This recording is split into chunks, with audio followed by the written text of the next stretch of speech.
Okay, let's talk about my family and let's talk about where I came from or where I grew up and things like that. Um, I uh, I grew up in Freiburg, and my father was a ranger. It was a very nice childhood. We were secure and safe. There was there was we were living at the edge of the forest. Um, on our side of the road, there was basically nobody else. There was one or two other houses a bit further away, but other than that, it was us. And nearby, there were some Schrebergärten, like they call it in Germany. They've got little plots where people can plant their vegetables, and they have got a little shed there. And in summer, they kind of just spend time, have their beer, and have their free time there. And then there was a school there, a summer school type of thing, where the people go out for school kids come and they hang out for a week or so and have some activities going on. My home, my my home life was pretty kind of easy going. My mother was a housewife. Yeah, she looked after us. Well, we could say, because one of her saying was, "Out.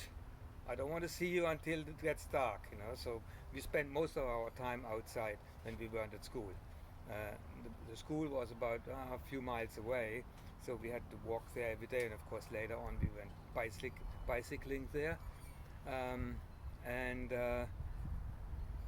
So we played a lot in the forest. And in those days, like I said, I was born in 1946, so that means it was just after the war. And so when I grew up, there were in the forest around the area, there were a lot of bomb craters. And it was great because with a bicycle you could go round and round and round, and it was a lot of fun.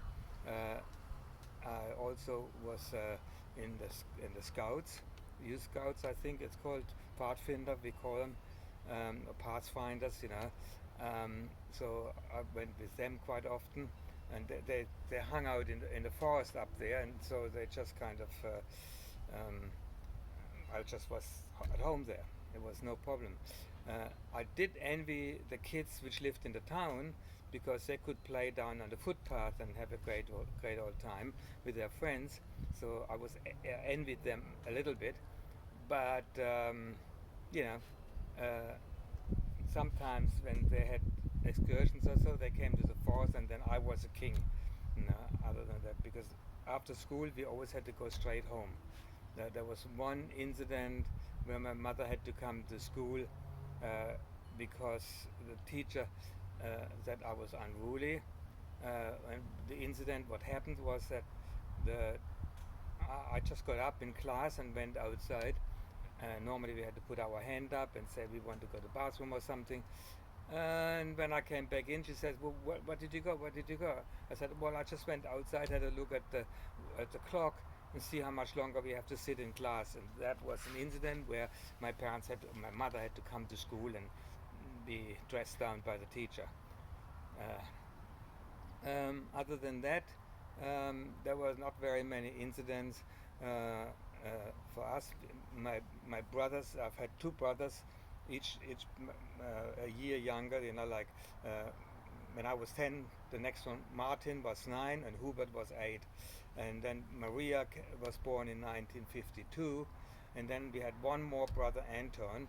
He was born in 56 or something like that, and I think he died in 58 or something like that. I can't remember exactly. But so that was our family.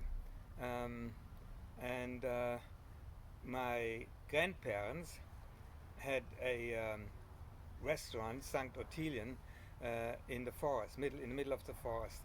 And so on Sundays, uh, there was a lot of people came from the town. It's about a 5-6